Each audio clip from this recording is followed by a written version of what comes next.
ഇപ്പോൾ ഇതാ വാർത്തകൾ വരുന്നു. 40 പേർ കൊല്ലപ്പെട്ടതായി അന്താരാഷ്ട്ര മാധ്യമങ്ങളിൽ മുഴുവൻ ഈ മിനിറ്റുകളിൽ, ഒരു 10 മിനിറ്റ് മുമ്പാണ് ആ ഒരു ബ്രേക്ക് പോലെ അത് വരുന്നത്. 40-ലേറെ പേർ കൊല്ലപ്പെട്ടു എന്ന വാർത്ത വരുന്നു. അത് പ്രധാനമായിട്ട് മിലിറ്ററി സെന്റേഴ്സ് ആക്രമിച്ചിരിക്കുകയാണ്. അതിൽ സാധാരണക്കാരായിട്ടുള്ള ആൾക്കാരുണ്ടോ എന്നുള്ളത് വ്യക്തമായിട്ടില്ല. എന്തായാലും 40 പേർ ഈ അമേരിക്കയുടെ ഓപ്പറേഷനിൽ കൊല്ലപ്പെട്ടു എന്ന വാർത്തയാണ് വരുന്നത്. അതിനിടയിൽ ലോകമെമ്പാടും ഞെട്ടിയിരിക്കുകയാണ്. അമേരിക്കയുടെ ഈ ആക്രമണത്തിൽ അനുകൂലിച്ചും പ്രതികൂലിച്ചൊക്കെ ആൾക്കാരുണ്ട്. പക്ഷെ ഐക്യരാഷ്ട്ര സഭയുടെ സെക്രട്ടറി ജനറൽ, ഒരുപക്ഷെ ലോകത്തിന്റെ മനസാക്ഷിയായിട്ട് അറിയപ്പെടേണ്ടതാണ്, അവർക്ക് വലിയ അധികാരമൊന്നുമില്ല, പക്ഷെ ആന്റോണിയോ ഗുട്ടറസ് പറഞ്ഞിരിക്കുന്നത് ഇത് അപകടകരമായ കീഴ്വഴക്കമാണെന്നാണ്. വെരി ഡേഞ്ചറസ് ആക്ട് എന്നുള്ള രീതിയിലാണ്.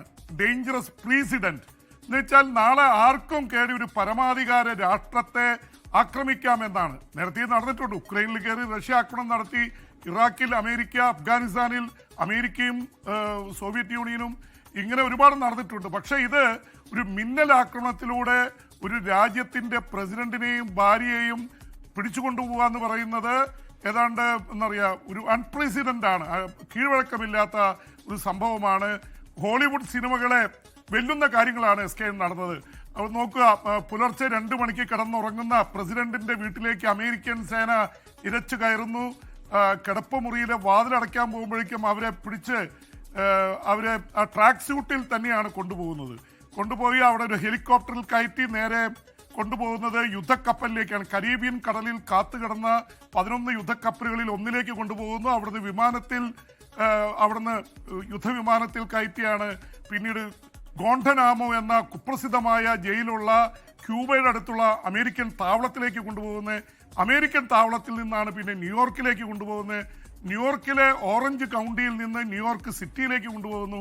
അവിടെ നിന്ന് തടവിലേക്ക് വിലങ്ങ് അണിയിച്ച് കൊണ്ടുപോകുന്നതിൻ്റെ ദൃശ്യങ്ങളൊക്കെ പുറത്തു വന്നിട്ട്. അപ്പോൾ എത്ര ഒരു യുദ്ധക്കപ്പലും 3-4 വിമാനങ്ങളും, അത് ഹെലികോപ്റ്ററുകളും യുദ്ധവിമാനങ്ങളൊക്കെ മാറിക്കയറി അദ്ദേഹത്തെ കൊണ്ടുപോയത്. ഇപ്പോൾ അദ്ദേഹം അവിടെ തടവിലാണ് എന്നുള്ള വാർത്തയാണ് വരുന്നത്. മയക്കുമരുന്ന് കടത്തിന് നേതൃത്വം നൽകി എന്നുള്ളതാണ് കുറ്റാരോപണം. പക്ഷെ യഥാർത്ഥ ലക്ഷ്യം അമേരിക്കയുടെ എണ്ണ തന്നെയാണ്. SKN ലോകത്തിലെ ഏറ്റവും വലിയ എണ്ണ റിസർവ് ഉള്ള രാജ്യമാണ് വെനസ്വേല. ഹ്യൂഗോ ഷാവേസിന്റെ കാലത്ത് 4-5 തവണ ശ്രമിച്ചതാണ് അവിടെ അട്ടിമറി നടത്താനായിട്ട്. അതൊന്നും അവിടെ 2 ദിവസം വിജയിച്ചെങ്കിലും പിന്നീട് ജനകീയ പ്രക്ഷോഭത്തിലൂടെ ഹ്യൂഗോ ഷാവേസ് തിരിച്ചു വരികയായിരുന്നു. ഇവിടെ പറ്റിയത് അമേരിക്കയ്ക്ക് കിട്ടിയ ഒരു തക്കം, അല്ലെങ്കിൽ അവര് ലഭിച്ചതെന്ന് പറയുന്നത് മഡൂറോ ജനങ്ങൾക്കിടയിൽ ഒട്ടും സ്വീകാര്യനല്ലാത്ത തരത്തിലേക്ക് കാര്യങ്ങൾ പോയി. അദ്ദേഹത്തെ പിന്തുണയ്ക്കുന്ന ഒരു വിഭാഗമല്ലാതെ അദ്ദേഹത്തെ പിന്തുണയ്ക്കാനില്ലായിരുന്നു. അദ്ദേഹത്തെ പിടിച്ചുകൊണ്ടുപോയി